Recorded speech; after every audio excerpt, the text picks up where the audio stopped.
Down the street, a few houses from mine, live a brother and sister named Butch and Glory. And all the kids like them a lot because they're so friendly and get along so well with people. That's why all the kids in the neighborhood always ask Butch and Glory to be their leaders when they choose up sides or go on a hike or take up some new game.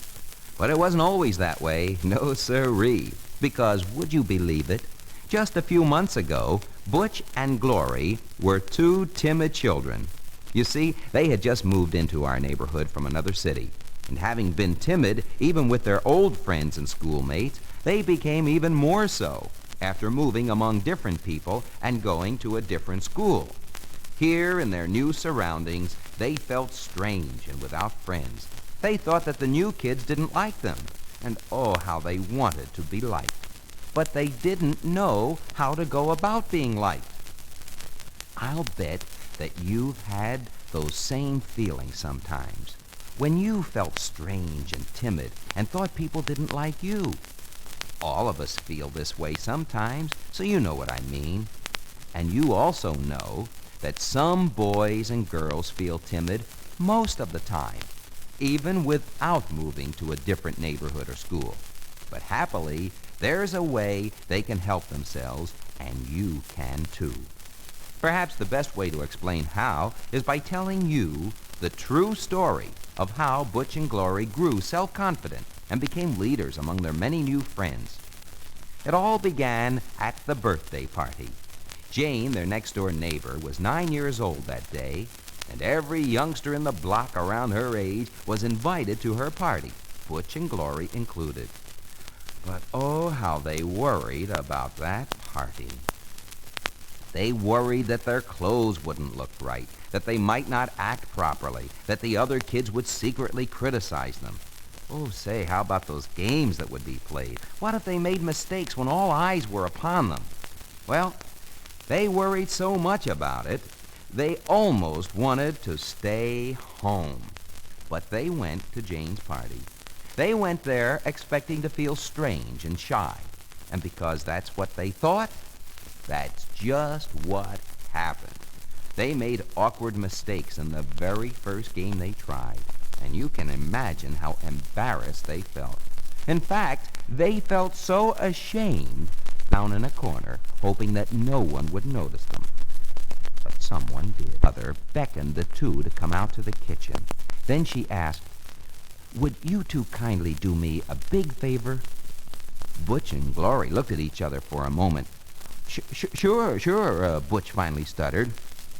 "Thank you very much," said Jane's mother. She continued, "You see, little Peter next door is coming to the party, and his mother is quite worried about him because he's so shy.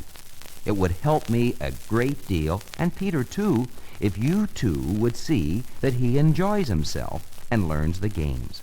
At that moment, the back door opened. "Oh, goodness," she said, "here he is now." Shy little Peter stood there with such a sad expression on his face that Butch and Glory simply couldn't back out now.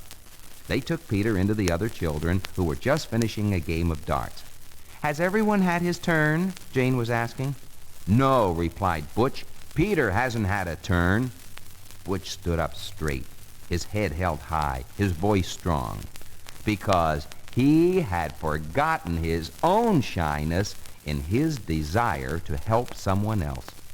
Peter whispered into Butch's ear, "I don't know how to play." "I'll show you," said Butch.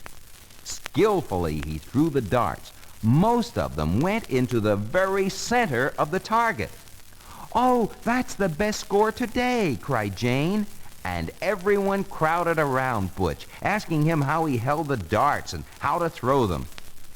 It was a wonderful moment for Butch, and he found himself laughing and talking with everyone. For you see, as soon as he forgot his own shyness by trying to help little Peter, it became easy for him to show his own abilities and to be friendly with others. And that's what is meant by self-confidence. A wonderful feeling that comes from within us. The power that allows us to enter contests, play games, and be friendly with new people without feeling shy and without ever doubting our own ability.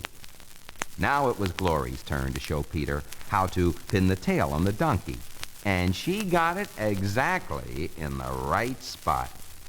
And so it went for the rest of the afternoon. Butch and Glory not only won many of the contests, but they also won the admiration and genuine friendship and respect of all the other kids as if by magic. But of course, it wasn't magic at all, for they had simply learned the secret of becoming a leader, of being self-confident. Now, if you just realize that you are able to do things as well as others, that you are as smart as others, that you can be as popular as others, then you will be. When Butch and Glory were able to forget themselves and their shyness long enough to show how well they really could do in the games by simply helping someone else, they proved to themselves and to everyone else that they had the courage to try and to succeed. And they were immediately accepted into the gang. From that day on, Butch and Glory became leaders among their new friends because they had learned how easy it really is to have people like us. And when we know that people like us, we become self-confident and natural leaders. And you can too.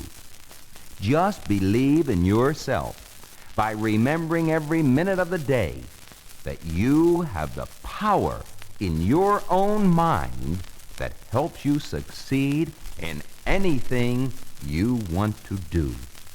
And then see how easy it is to be a leader among your friends, just like Butch and Glory, to do better work in school, play games, dance, swim, and do anything you want to do. Yes, you can do it if you try. Now, the very first chance you get, I want you to practice some of the things we talked about.